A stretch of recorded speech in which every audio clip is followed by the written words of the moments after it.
Mister Narayanankutty അവിടെ ഉണ്ടോ? Yes, Narayanankutty speaking. ഞാനൊരു പത്ര റിപ്പോർട്ടറാണ്. താങ്കളുടെ ഒരു ഇന്റർവ്യൂ എടുത്താൽ കൊള്ളാമെന്നുണ്ട്. അതിലെന്താ, വരാമല്ലോ. കെ ഫാമിലി നിങ്ങൾക്ക് എല്ലാവർക്കും അറിയാലോ. അതായത് സ്ഥിരമായിട്ട് എയറിൽ കയറിക്കൊണ്ടിരിക്കുന്ന ഒരു ഫാമിലിയാണ് കെ ഫാമിലി. എടോ, പറത്തുവനിപ്പോ പണ്ടത്തെ പോലെയല്ല, പാറത്ത് പണി വരുമ്പത്ത് കൂലി. അഹാനയുടെ കേസ് ആയിക്കോട്ടെ, ദിയാകൃഷ്ണയുടെ കേസ് ആയിക്കോട്ടെ, ദിയാകൃഷ്ണയാണ് ഏറ്റവും മുൻപന്തിയിൽ നിൽക്കുന്നത്. എപ്പോഴും flying always up in the air. എന്തായാലും ആക്ടർ കൃഷ്ണകുമാർ വന്നിട്ട് മക്കളെ പറ്റിയിട്ടൊക്കെ കുറെ കാര്യങ്ങൾ വന്നിരുന്ന് സംസാരിക്കുന്നുണ്ട്. നിങ്ങളെല്ലാവരും അത് കാണേണ്ട തന്നെയാണ്. കാര്യം ഈ മക്കൾക്ക് എല്ലാവർക്കും എങ്ങനെ ഇത്രയും അഹങ്കാരം കിട്ടി എന്നുള്ളൊരു ചോദ്യം എല്ലാവർക്കും ഉണ്ട്. നിങ്ങൾ ഒന്ന് മനസ്സിലാക്കണം, എന്ത് ഏത് നിമിഷവും പൊട്ടിത്തെറിക്കാവുന്ന ഒരു അഗ്നി പർവ്വതമാണ്. പൊട്ടിത്തെറിക്കല്ലേ, പൊട്ടിത്തെറിച്ച് ഇവിടെ ഭയങ്കര വൃത്തിയായിരിക്കും. വേറൊരു വിഷയം നടക്കുന്നുണ്ട് വീട്ടിൽ, ചിലപ്പോൾ നിങ്ങൾ കണ്ടു കാണും. കുടുംബം ഏറെ നിൽക്കുക,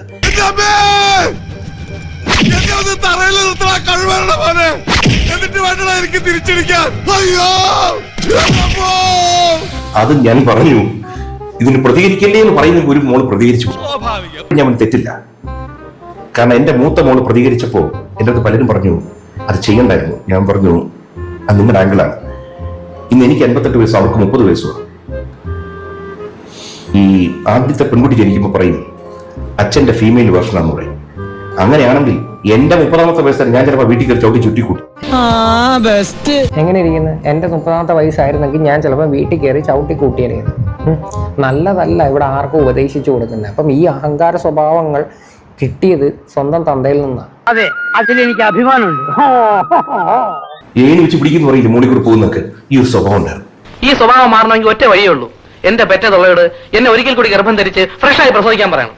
അത് നടക്കുമോ സാർ? പക്ഷെ അന്ന് ഈ പ്രശ്നങ്ങളെല്ലാം കാണുമ്പോൾ നടി ശ്രീവിദ്യ ജീവിച്ചിരിക്കുന്ന കാലവും ചേച്ചി ഇങ്ങനെ പലതും ഇങ്ങനെ നോക്കും. എന്നെ വലിയ ഇഷ്ടമായിരുന്നു. പക്ഷെ ഞാൻ ഇങ്ങനെ പ്രശ്നങ്ങൾ ഉണ്ടാക്കും. ഒരു ദിവസം ചേച്ചി എന്നെ വിളിച്ചു, ഇങ്ങനെ ഉപയോഗിച്ചു. എന്താണ് അതിന്റെ കാരണം, എന്താണ് ഇതിന്റെ കാരണം? ഞാൻ കിച്ചുവിനെ കൊറോണായിട്ട് നോക്കുന്നില്ല. പലരോട് ചോദിച്ചപ്പോൾ എല്ലാവർക്കും നിങ്ങൾ ഇഷ്ടമാണ്, പക്ഷെ നിങ്ങൾ ചെന്ന് ഈ പ്രശ്നത്തിൽ പെടുന്നുണ്ട്. നീ എന്തിനാണ് റോട്ടിൽ കൂടെ പോണ ഏണിയൊക്കെ പിടിക്കണത്? നാട്ടുകാരെ കൊണ്ട് പറയിപ്പിക്കാൻ വേണ്ടിയിട്ട്.